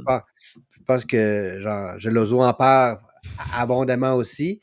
Mais quand tu as genre Yves Kamala Blanchette qui s'offusque genre à l'ouverture d'enlever complètement la gestion de l'offre, puis qui s'en va dire sur X, formerly Twitter, que genre on va permettre à du lait de moins bonne qualité d'entrer au Québec. Genre, ben, je sais pas si tu rends compte. Un, c'est faux. OK? C'est faux. OK? 2, même si c'est vrai, tu te rends compte que si tu enlèves la gestion de l'offre, tu ouvres le marché à un lait de meilleure qualité à 300 millions d'Américains et de Canadiens des gens, donc beaucoup de gens, des gens qui ont de l'argent, qui seraient probablement prêts à payer plus cher pour ce lait de meilleure qualité, si c'était Allez vrai. voir le très très bon épisode avec The Food Professor et Vincent au trio économique, je crois. C'était il y a de ça au début du mois de janvier, si je m'abuse. Moi, je pense en début 2025, je pense que c'était un premier Oui, c'était épisode de très bon, ça. 2025. Ça, c'était très très bon. Ça. Non. Non, un des derniers de 2024. Oh, Parce que vois-tu. ça l'avait amené à discussion avec Fred Poulain pendant le temps des fêtes. Oui. Oui, c'est vrai, t'as raison. Ouais. Un flash et Noël. Mais moi, ça me sidère. Genre, on veut rester petit, on veut rester entre nous autres. D'ailleurs, j'avais vu, j'ai pas regardé le tweet. Je pense encore le food professeur qui disait que genre le Québec est une des seules, ou genre au top de la liste des provinces pour la production de lait par habitant. On en produit plus que ce qu'on consomme.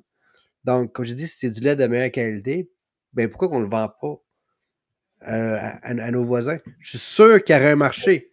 Ben, On je ne pourrait t'enlève. s'enrichir, on pourrait ramener plus d'argent dans nos fermes, qui pourraient se moderniser, qui pourraient en produire encore plus, qui pourraient encore faire augmenter la qualité de leur lait. Moi, j'ai un Je comprends pas cette vision. fantasme par rapport à ça. Moi, je suis à Foira partout. J'ai peur quand Sam parle de Non, fantasme. non, mais ça a un lien avec le fromage. Et... non, pensez pas à ça. Un fantasme avec du fromage. Oui, D'accord. non, Fantasme, Samuel, fromage. il y a quelque chose d'assez excitant dans le fromage, il y a la caséinomorphine, mais c'est que... Non, quand même, on va pas dans ce sens-là.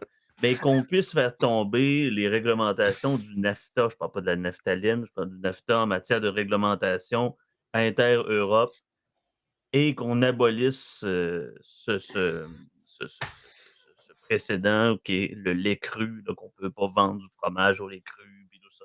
Ben oui, on peut, mais il y a C'est beaucoup de compliqué. réglementations. C'est assez compliqué. C'est Moi, compliqué. écoute, je suis un amateur religieux d'un monsieur qui s'appelle Louis Althusser, c'est ça? Bref, c'est un. Bref, je ne sais plus, c'est un affineur de fromage suisse. Et il vendait des calendriers de l'Avent avec des fromages extraordinaires de régions sombres de Suisse, mais impossible pour un Canadien d'en acheter. Fait que, tu confines à ceux qui sont approuvés. C'est un peu ridicule. On s'entend-tu que la plupart des fromages dans le monde, c'est pas du cajou marzu? Le cajou marzu, c'est le fameux fromage des asticots. J'espère que vous ne mangez pas en train de m'écouter et que vous Non, le pliez monde votre plie le linge linge. aussi. Oui, c'est ça, c'est vrai, c'est vrai. Personne ne Ah, va ça. nous écouter en manche à cause de ça.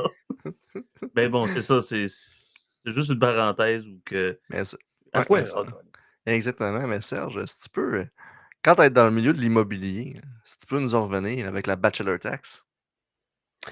Ah ouais, bachelor tax. Attends, c'est lequel, c'est à quel point ça? Cette- OK. La bachelor tax. On s'en va en Argentine. Afuera! Afuera! Pas la liberté, Ben, carajo. j'ai pas la date, mais c'est une vieille loi en Argentine qui était la bachelor tax. Donc, c'était une taxe qui était imposée aux hommes célibataires en Argentine dans le but de promouvoir le mariage et la natalité. Mhm. Donc, c'était inspiré de mesures. Oui. Ça marche toujours bien. Ah, Toutes les ça marche mesures toujours natalistes, bien. là, ça marche toujours bien. Mais ça, c'était inspiré de mesures similaires en Europe. Donc, ça visait à encourager les jeunes hommes à fonder une famille. Ça marche. À fourrer. Ouais, ouais, Ça peut c'est ça. marcher parce que pendant la Première Guerre, Deuxième Guerre mondiale, il y avait beaucoup de monde qui se mariait, je peux te dire, pour ne pas aller à la guerre. Ouais, c'était plus. Il y avait un incitatif qui était très fort à pas aller à la guerre, je te dis. C'était Oh, pas un ouais. incitatif à faire des bébés. Non, c'est L'incitatif ça. à faire des bébés était le retour des hommes de la guerre. Ouais, Ça a fait beaucoup ouais. de bébés. Mais bon, en tout cas, comme je dis, le principe de la taxe, c'était de convaincre les adultes non mariés. Donc, ils devaient payer un impôt supplémentaire ou se marier.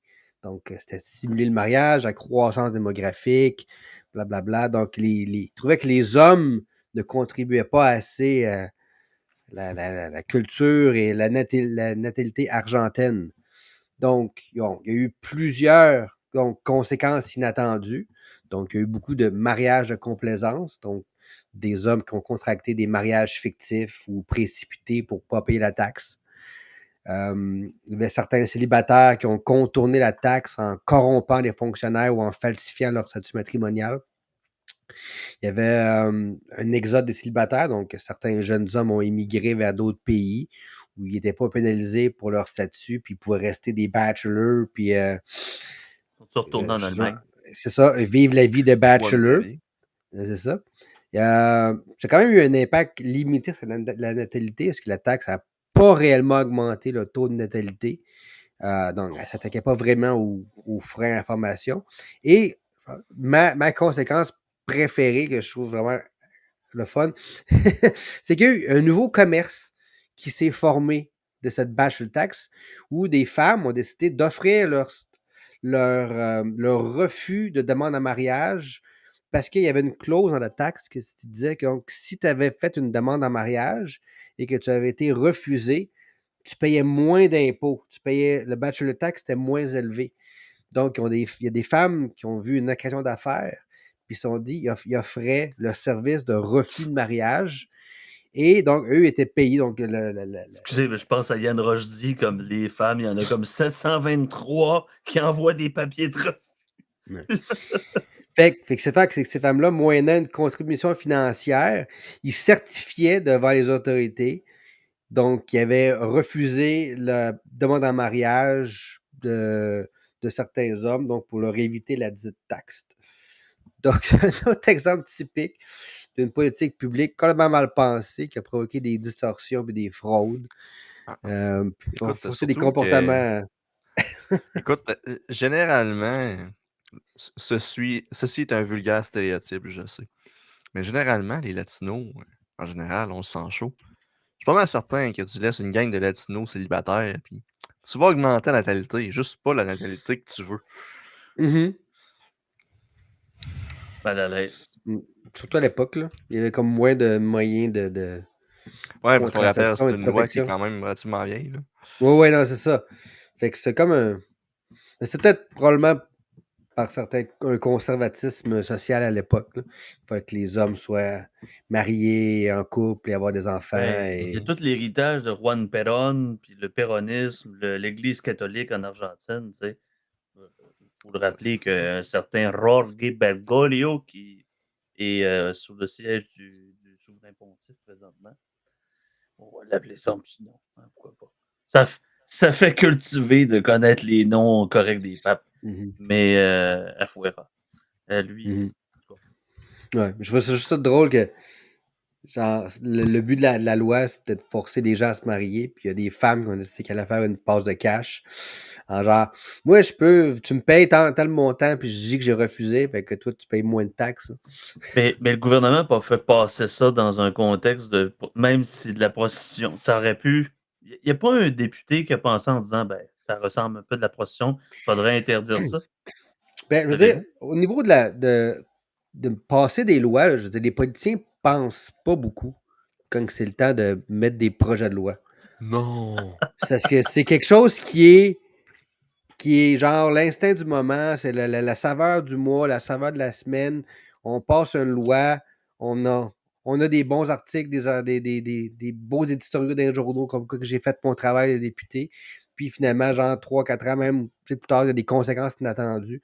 Tu sais, je sais pas si les politiciens, puis juste aussi s'ils pouvaient réfléchir, genre, qu'est-ce qui arrive si mon pire ennemi est au pouvoir et a le contrôle de cette même loi-là? Donc, juste si tu avais cette réflexion-là, je pense qu'il y a certaines lois qui ne passeraient pas. Parce que, hey, qu'est-ce qui arrive si Donald Trump il est président? Puis là, il a contrôle de cette loi-là. Hey, là, je suis plus d'accord. Là. Ah, ben, ça, passe pas cette loi-là. Faut dire aussi que les députés, les législateurs ont malheureusement une mauvaise vue de la littératie économique de base, pas parce que c'est des avocats qui sont dans le même coin et que c'est des journalistes qui traitent juste d'un sujet. C'est que vous le dites aussi, l'instantanéité, la spontanéité du fait qu'un politicien doit en répondre dans le domaine public. C'est un peu difficile pour comprendre avant d'élaborer de telles mesures. Comment tu veux analyser, tu sais, juste parce que ce sont d'habitude des promesses, il n'y a pas d'analyse approfondie sur les coûts et bénéfices. Il y a peu d'analyse sur l'identification de ces risques-là. Et comment tu veux être un politicien avec un quotient de 80. Attends un peu, comment on disait tantôt, les députés du PQ ont 85 de quotient. Comment tu veux faire des scénarios ou du moins faire des simulations quant à des possibles répercussions? Parce que conséquences imprévues, je veux bien, mais on devrait changer ça. Surtout dans la condition, on est dans un keynésianisme zombie-esque, parce qu'on est loin de la social-démocratie intelligente à la Keynes ou à la Scandinave ici. On dirait que c'est un enfant. C'est un peu comme l'enfant issu de la consanguinité et que c'est devenu le système du modèle québécois. Comment veux-tu avoir une flexibilité intellectuelle ou une période d'essai ou une phase pilote sur ce genre de mesures étatistes? Ben, c'est quand on dit souvent que le modèle québécois, l'État, aussitôt qu'il fait une mesure économique, c'est un peu comme comment tu veux faire brûler ton eau, là. Tu dis à l'État de faire des pâtes, puis il met de l'eau au feu, là. On peut s'imaginer toutes les absurdités. Puis on aurait pu avoir, je ne sais pas si tu as dans ta liste, des conséquences imprévues dans le système québécois plus près de nous. Parce que j'ai parlé des loyers, j'ai parlé Moi, j'en ai une indirectement. OK. T'es-tu en train de me dire qu'il y a du décrochage scolaire chez les hommes à partir de secondaire 3, c'est problématique, puis qu'à l'époque, tu avais les professionnels courts, professionnels longs, puis tu les as abolis? C'est tout. Mhm. C'est tout. J'ai rien à rajouter. C'est Mais ça. pour revenir à ce que tu disais, là, je suis tellement tanné d'entendre le modèle québécois. Je veux dire, un modèle, c'est quelque chose qui est copié. Il n'y a personne Qui est qui copie notre exportable. modèle, qui est exportable. OK? Voilà. Fait qu'on va pas arrêter de parler de modèle québécois. C'est là, un cumul de mauvaises décisions. C'est un cumul de Ah, mauvaises ben, c'est décisions. comme le monstre de Frankenstein n'est pas un modèle parce que le Non. monstre de Frankenstein n'a pas été reproduit. Quoique il y a la mariée de Frankenstein, mais vous comprenez que en disant j'ai un aîné de génie, je vais faire un monstre qui va faire. Et finalement, c'est de la calice de merde. Et après ça, on ne reproduit plus ça. Mais tu sais, je me souviens, faudrait déjà en partant changer le motto des plaques d'immatriculation. Seulement pour les politiciens, on devrait enlever le droit de posséder un je me souviens si le gars, ça fait 2 fois qu'il vote pour la CAQ. Ça me semble. Tu sais, la SAAQ devrait être pas gouvernementale, mais devrait être une agence complètement à part pour remettre le je me souviens. Tu veux que ça devienne comme USAID? C'est ça. Hey, tabarnouche. Parlant de USA, une excellente transition. Vas-y, mon brave Samuel, avec tes exemples que tu nous as envoyés du gouvernement canadien et de ses dépenses. Ben, je vais pas les nommer tous et toutes, pardon. Je suis en train de m'excuser à mon mieux parce que je Laisse l'ai le cogné. suspense un petit peu, mais quand même. Parle. Oui, ben, dans le fond, c'est le afuera de la semaine. Il a été évoqué, nul autre, par le professeur Jean-François Caron dans notre conversation. On est en catimini présentement, donc je ne vais pas tous les. Je vais en nommer qu'une seule qui est un peu plus passée date, mais qui exprime à quel point ceci pourrait être reproductible comme forme d'erreur. Et j'ai nommé Le le déminage non gouvernement genré. canadien. Oh, c'est délicieux parce qu'on n'est plus avec la grainerie. Hein? Vous vous souvenez de la grainerie? Je dis en roulant les R. Bon. Il y a ceci. Pour ceux qui sont en visuel, ben, ceux qui sont en audio, améliorer le secteur des pêches au Soudan du Sud. Je vais faire encore un partage d'écran pour vous montrer le Soudan du Sud. Ah, c'est ça, Vous je êtes voulais aller capable voir. d'aller googler. Ben voilà, vous êtes capable de googler, mes braves. Mais bon, excusez-moi pour les gens en audio. Le Soudan du Sud est entouré par la République centrafricaine, la République démocratique du Congo, l'Ouganda, l'Éthiopie, le Kenya et le Soudan. Et bon, il y a une petite partie ici qui est non gérée par aucun des deux pays, que vous voyez, qui est au nord du Wahab. Excusez-moi pour mon arabe. Alors, vous comprenez très bien que le Soudan du Sud n'est pas un pays côtier tel que la Somalie, n'est pas un pays côtier tel que l'Égypte, n'est pas un... Bref, vous avez compris très bien que le Soudan du Sud, j'ai fait une petite recherche avant de passer outre là-dessus, il y a à peu près 15 ou 25% du territoire du Soudan du Sud qui pourrait être couvert par des zones humides et des cours d'eau avec du poisson. Ouais, il y a Je un petit peu, reviens. il y a des gens du Soudan, désolé, je ne connais pas votre gentillet, je m'en excuse. Soudanais du Sud. Ouais, il y a des Soudanais du Sud qui ont une certaine expertise dans la pêche sur la mer Rouge, par exemple, avec des paniers qui lancent à la mer. Ils ont une certaine expertise là-dessus. Ben, Un petit peu au l'expertise, tu niveau parles de du lac. panier. Excuse-moi, mais là, si tu me parles d'expertise, puis tu me parles de panier, puis de filet de pêche, c'est un peu tough, là, l'expertise. Mais continue, excuse-moi. Écoute, une certaine expertise. Oui. J'ai pas dit que c'est une expertise certaine. C'est différent. J'essayais d'être fair. Le 500 000 aurait pu être justifié, peut-être. Oh, Le attendez. Là. Oh, c'est pas Le 500 11 000. Là. millions, c'est une autre histoire. Attends un peu. Excusez. 11 millions 500 000. C'est ça. Le 500 000 aurait pu être justifié. Le 11 Non, mais millions qui 11 vient avec, millions. ça. Sur de 2013 à 2021, donc c'est plus ou moins 7-8 ans, plus ou moins 6-7 ans, excusez-moi, je ne suis pas capable de compter, imaginez que je serais au ministère de l'Économie, ça serait pareil de toute manière. Donc, c'est Affaires mondiales, bien entendu, qui a remplacé le ministère des Affaires étrangères. C'est pour ça qu'il a Donc, complètement disparu de toutes les archives sur Internet.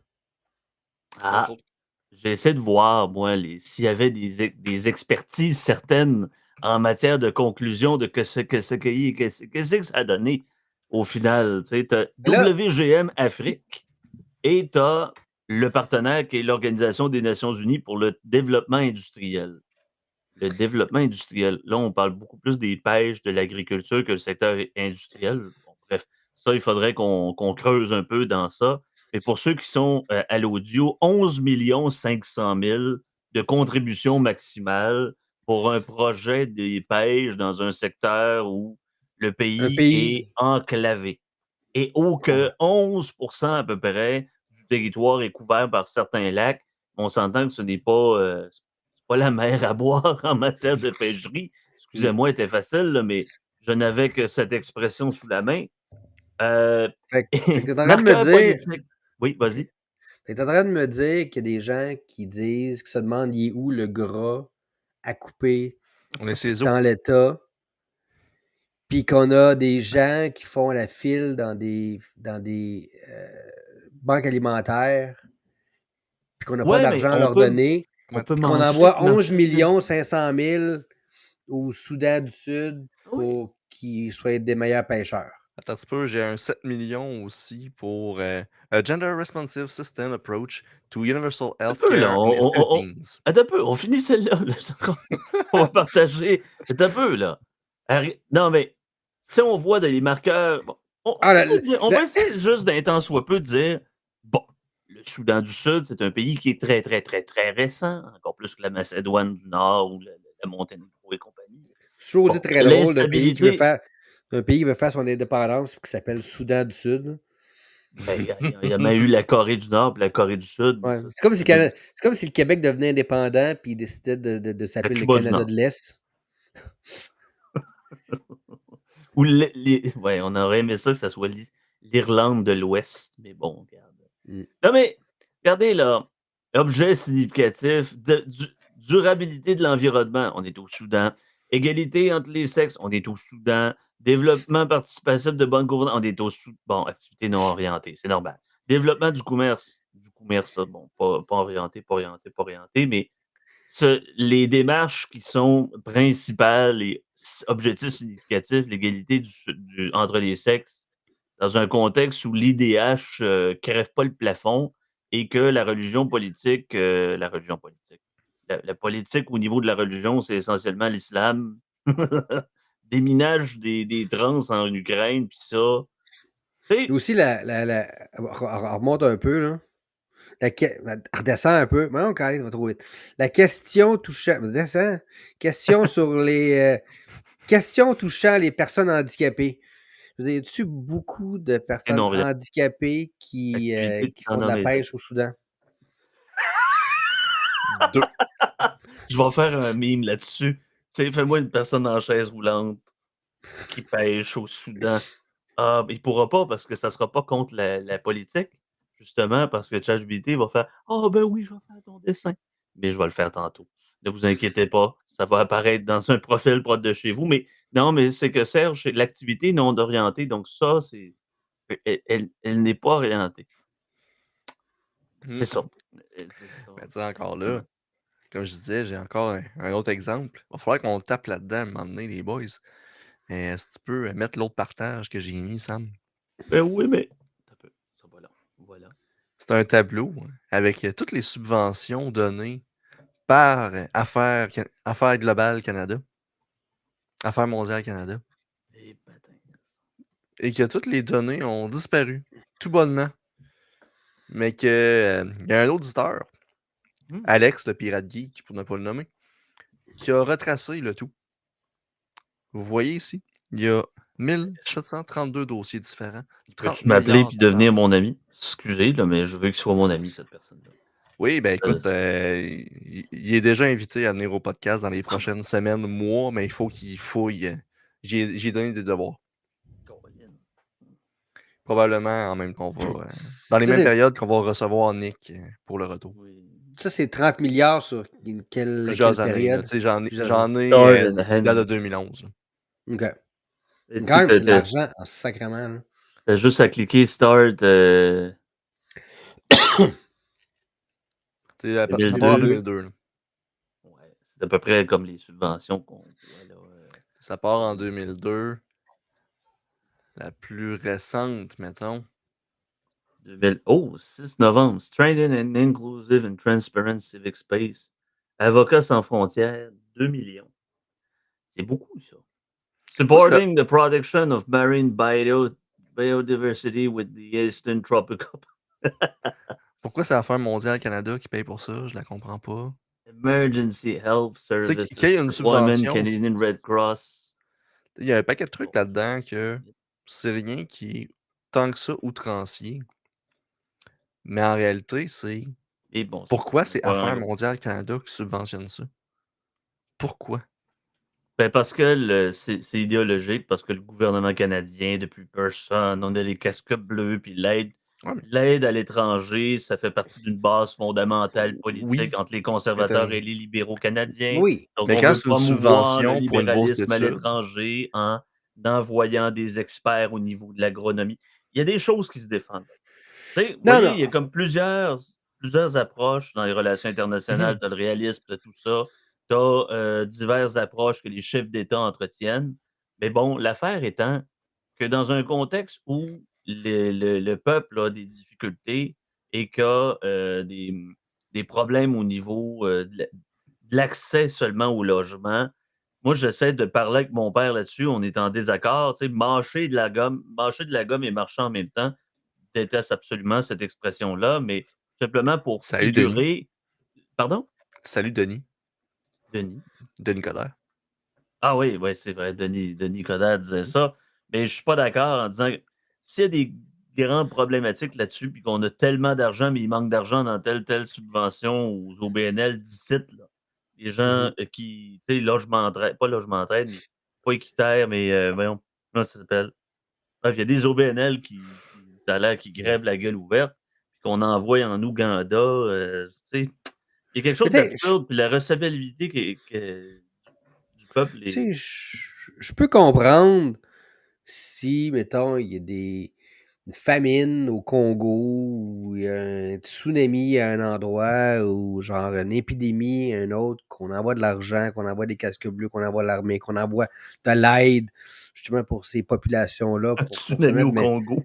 un tsunami au Congo. J'ai dit une famine au Congo, j'ai dit Je sais, tsunami quelque part, je puis que sais. j'essaie de penser à quelque chose côtier, puis genre, j'ai comme, c'est pas venu. Ouais, Mais, tu sais, je veux dire, je comprends, mais tu sais, de financer de déminage sexo-spécifique puis de la pêche au Soudan du Sud, là, j'ai un plus gros bug, mais tu sais, il y a aussi le problème aussi, c'est qu'il y a beaucoup d'organismes qui vivent de fonds gouvernementaux et que leur objectif, c'est de trouver des problèmes pour justifier leur job. Tu sais, je veux dire, si tu es un organisme que tu défends ou tu fais la promotion d'éliminer le racisme, ben, tu as beaucoup d'avantages à trouver du racisme partout pour justifier justement d'avoir plus d'argent. Tu parles Ben, c'est ça, Gris c'est le Montréal? problème des salaires. Ouais, Non. écoute, Écoute, j'ai c'est le j'ai comparatif, là. le Gris Montréal, j'ai fait une base d'articles, justement. On dirait que l'élément est plus d'actualité, mais je veux revoir le rapport encore une fois. Mais pour vrai, Et c'est en rédaction présentement parce que les biais méthodologiques de ces recherches-là, parce qu'on comprend, là, il y a des OBNL, OBSL, OBNL, c'est la même chose, qui travaillent pour bon. Mais l'essentiel de ça, c'est l'inconsistance entre le salaire de celui qui travaille pour un OBNL et ce que l'argent public ou il l'argent y a un des conflit d'intérêt donateurs. direct, là. Pardon? Il y a un conflit d'intérêt direct, là. C'est même pas une apparence, là. Il y a un conflit direct, là. Ben oui. Ben c'est ça, là. Tu sais, quand tu regardes Vision mondiale ou tu vois la Croix-Rouge, tu vois les salaires des grands directeurs, on comprend qu'il y a un incitatif pour que des gens supposément brillants, puis talentueux, diplômés, puis des grandes vedettes travaillent pour ces grands ONG-là. On parle pas d'OBNL, mais d'ONG. Ben, tu as intérêt à augmenter la masse monétaire, mais tu sais, ça fait un peu comme tu sais, l'hôpital se moque de la charité, là. Non, mais ça, mais pour revenir aussi un peu, faire un peu le lien qu'on parle dans des études de Gris Montréal, que eux, ils ont intérêt à trouver du racisme, trouver de la homophobie partout parce que ça justifie là, s'ils règlent le problème, ils n'ont plus aucun besoin de subvention, ils n'ont plus aucun besoin d'avoir des jobs. Donc, il y a ça. Puis de deux, ben, ça permet aussi, comme tu dis, on parlait de politiciens, puis qu'on veut réformer le système, mais finalement, on gère à la petite semaine. Fait que ce genre de choses-là arrivent. Puis là, tu as une motion en chambre de QS, que là, il faut que tu dénonces le problème aujourd'hui sans avoir consulté le rapport. Puis si tu, genre, t'es pas d'accord avec 100% du libellé de QS, puis là, genre, ça permet des lignes d'attaque pour les partis politiques. C'est de la gestion à la petite semaine au lieu d'avoir une vision d'ensemble, une vision de cohérence. C'est vraiment qu'utiliser les politiciens pour se lancer des tomates. Puis ça fait pas avancer la société. Là. Fuera. La fuera. Ta foi. Ça va donner, là. Envoie ces gens-là qui ont fait des doctorats en études des genres, puis tu les envoies au Soudan du Sud pour que les personnes non genrées puissent pouvoir pêcher d'un petit lac qui est brun avec plein de mazout dessus. C'est ça l'affaire. Tu sais, la gestion des priorités en termes d'aide internationale et aide nationale, c'est qu'on dirait qu'il y a des génies, là, des gens qui sont dans une, j'ai dit mirobolance, je vais le dire une deuxième fois, les mirobolances de l'esprit, des vues romanesques. Ils se voient ils sont en dehors de leur pompe, mais ils se voient les grands sauveurs de l'humanité, puis qu'en réalité, c'est du gaspillage éhonté qui n'aide pas, mais qui des fois, conséquences imprévues. Conséquences imprévues, vous en avez un, avec les pluies. Je crois que c'était au Niger, si ma mémoire est bonne, en Afrique. Bref, en Afrique. En Afrique, pas subsaharienne, mais en Afrique noire, pour le dire ainsi. Il y avait, une ONG avait planté des puits pour l'accès à l'eau, avec des piles solaires. Puis bon, on trouvait que c'était merveilleux. Bon, les gens n'ont pas besoin de faire des milles et des milles. Et ils se sont rendus compte que ces puits-là se faisaient détruire.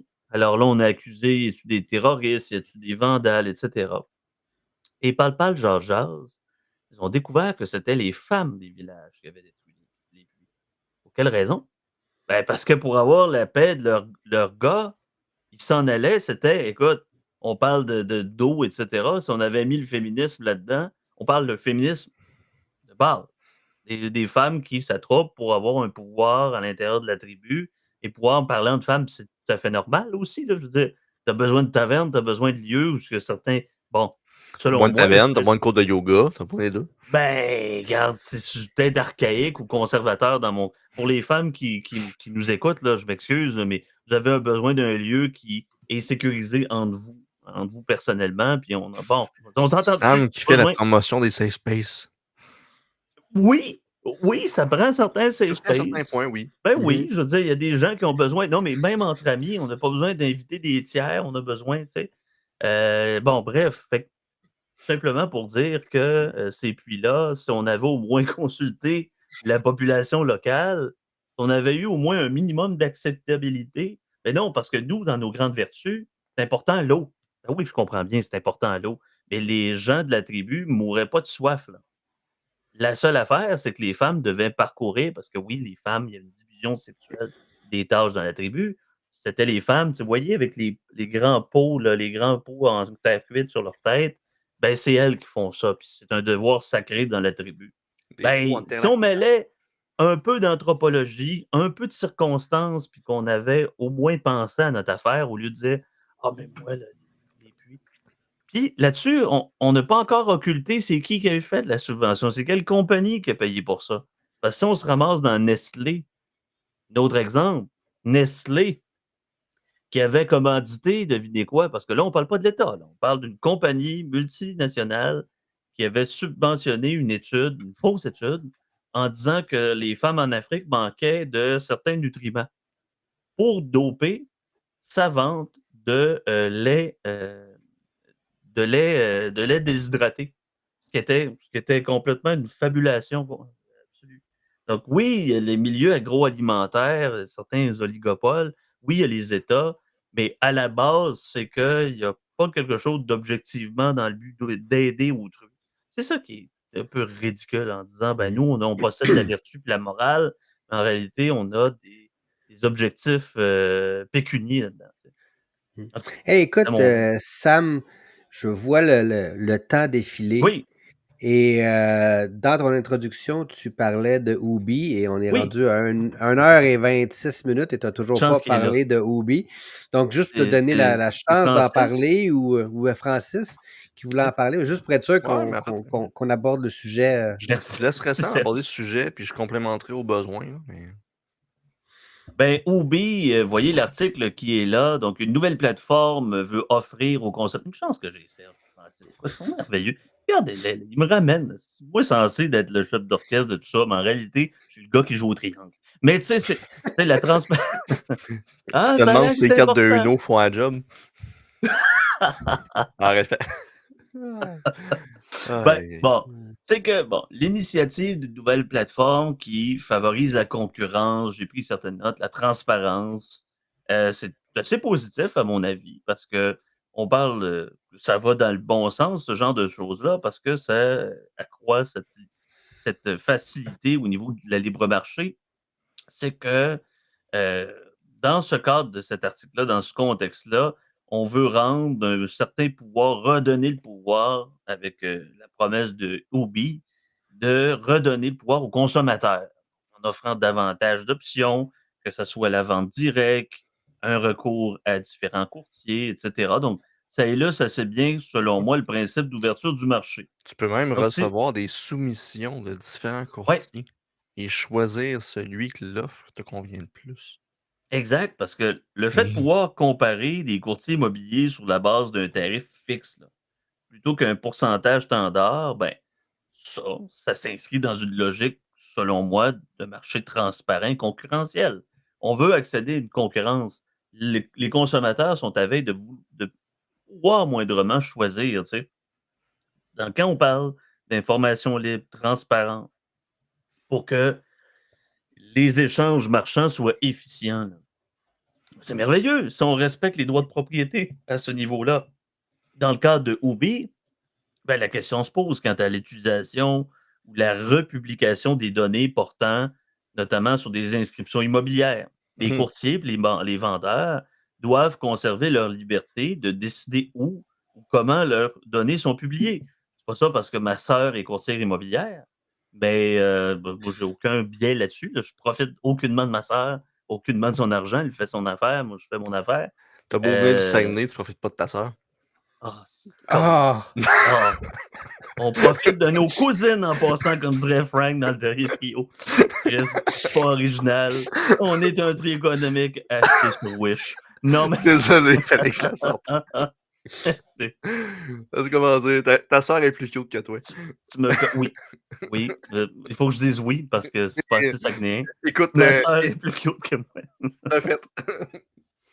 Ben, écoute, c'est que c'est ça, c'est que Mmh. je suis Mais c'est parce que aussi, je hétérosexuel, pense que normatif. Moi, je n'étais même pas au courant de Ubi, puis c'est Francis hier qui nous a envoyé une vidéo de la famille Ouais, Abatiello. Puis je pense que justement. c'est la famille Ouais. Abatiello qui est derrière ça. Fait que. Ouais. Justement, je lis le fameux vidéo en background. OK. Hein? Québec nous a mis en demeure et mon frère Guillaume s'est servi de ça pour chauffer sa maison. Ça vient beau, là. On va mettre le reste sur le dessus comme ça. Yeah, j'aimerais mes en demeure, là. Et même étampée par... Ils ont aucune idée comment Yubi va fonctionner, alors ils essaient de tuer le poussin avant même qu'il sorte de l'œuf. On n'aime pas ça quand les gens essaient de tuer le poussin avant même qu'il naisse, parce que sinon c'est essayer de se mettre en situation de monopole. Fait que pour leur rappeler l'importance de ce concept-là, on va leur envoyer par la poste 3 petits œufs bien frais.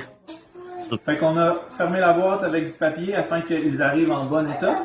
On colle l'adresse. Fait que maintenant, tu vas aller porter ça chez Post Canada en télé. Colin.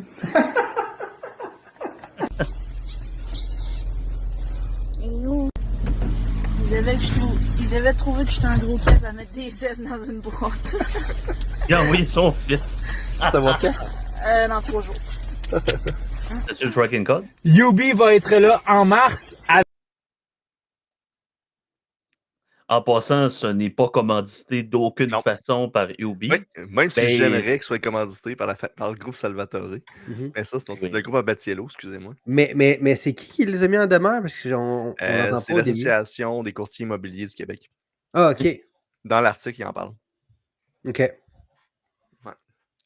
C'est plaidant justement un peu comme ce que Sam parlait au niveau du partage des informations.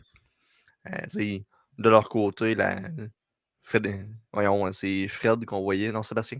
C'est Sébastien Batiello qu'on voyait dans la vidéo, le grand blond. Sébastien, il dit un peu dans l'article, écoutez, si le courtier immobilier veut qu'on retire l'annonce de Yubi, on va la retirer, puis ça finit là. Voici, il va y avoir un bouton ici qui te permet de l'enlever. Et c'est tout. Là. Mhm. Ouais. On n'aime Ben, pas ça, la compétition au Québec. Non. Il faut toujours protéger les lobbies. C'est intéressant parce que si on veut automatiser du consommateur, puis on ne pourrait pas juste parler des services au niveau d'un professionnel, parler de la possibilité pour un propriétaire de mettre sa maison sur une plateforme sans frais, puis de choisir ou non d'adjoindre des services, notamment au moyen d'un courtier. Donc, c'est quand même, ça correspond assez bien à le concept de l'autonomie individuelle puis de la liberté contractuelle, qui est selon moi un principe fondamental dans une société libérale, libre et qui est, c'est ça, le contexte de contrat.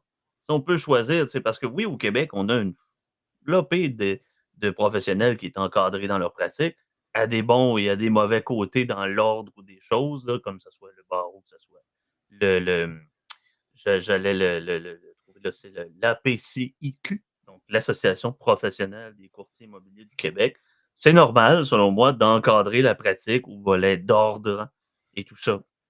Mais on veut parler de concurrence, on veut parler de transparence.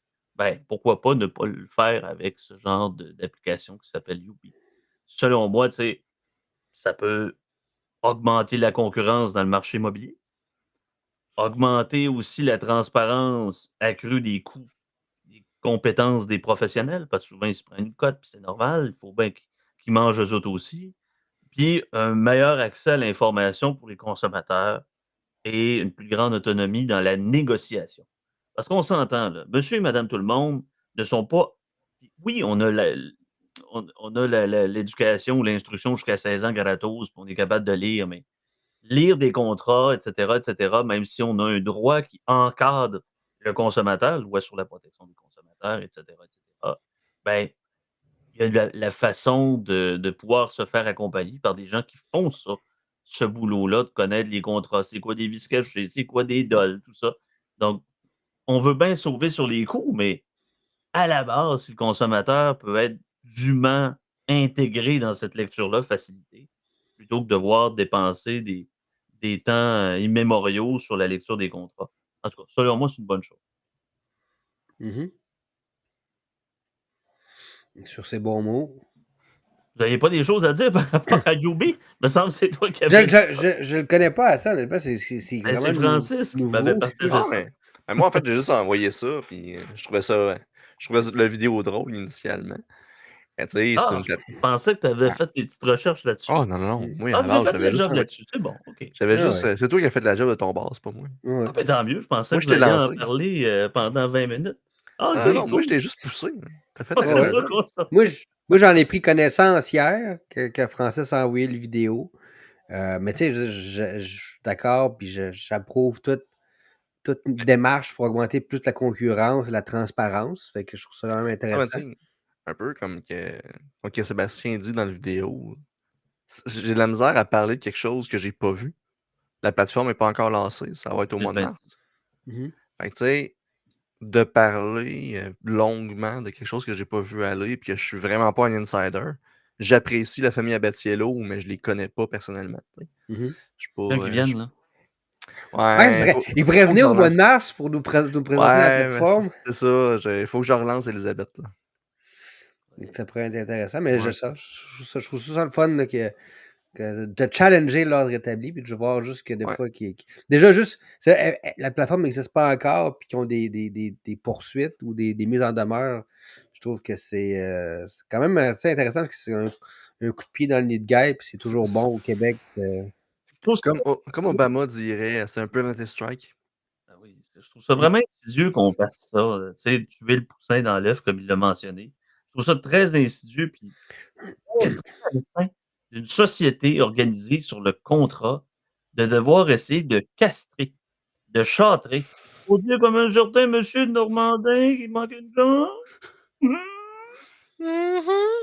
Mais au lieu que ça soit un Soulon qui a arraché la jambe, ben, on dirait que les entrepreneurs du Québec se font arracher 2 jambes par le gouvernement. C'est ça l'affaire. C'est ça l'affaire, tu sais. Mhm. Est-ce que l'économie du Québec, les entrepreneurs, les innovateurs se ramassent manchots, borgnes dans une chaise roulante? C'est ça l'affaire, là. Vous votez PQ ou la CAQ, là, dans les prochaines années, ça Non, prend mais des contre-pouvoirs, là. on a des entrepreneurs exceptionnels au Québec et ils font ça avec toutes les embûches, les obstacles. Imagine si on enlève les obstacles et les embûches, à quel point le Québec pourrait être performant, pourrait être un leader. Puis tu sais, quand on critique le modèle, c'est pas parce qu'on n'aime pas le Québec, c'est parce qu'on aime le Québec, qu'on veut justement qu'il réalise son plein potentiel. Puis ça nous Oui, écœure de voir le gouvernement pas la faire droite jambon de tuer dire que si les les poussins Québécois avant sont pas l'œuf. bons. Ben oui, Non. exactement. Je veux dire, il est où François Legault qui parlait de la Silicon Valley, du Saint-Laurent? Sont où les gens qui étaient portés par la gloire de nos ancêtres à dire je vais risquer ma vie puis je vais travailler fort? Sont où ça, ces gens-là? Ben, ils existent encore au Québec. Ça existe encore, mes amis. Tu sais. Des gens qui veulent grandir, veulent croître, veulent avoir une famille, puis veulent profiter de leur cash parce que leur labeur mérite compensation, c'est tout à fait normal. Ah, afuera! Voilà. Non, Sur mais ce bon mot, hein. sur ces bons mots, on vous souhaite une excellente semaine, tout le monde. Portez-vous bien et à la semaine prochaine. À la prochaine. À la prochaine.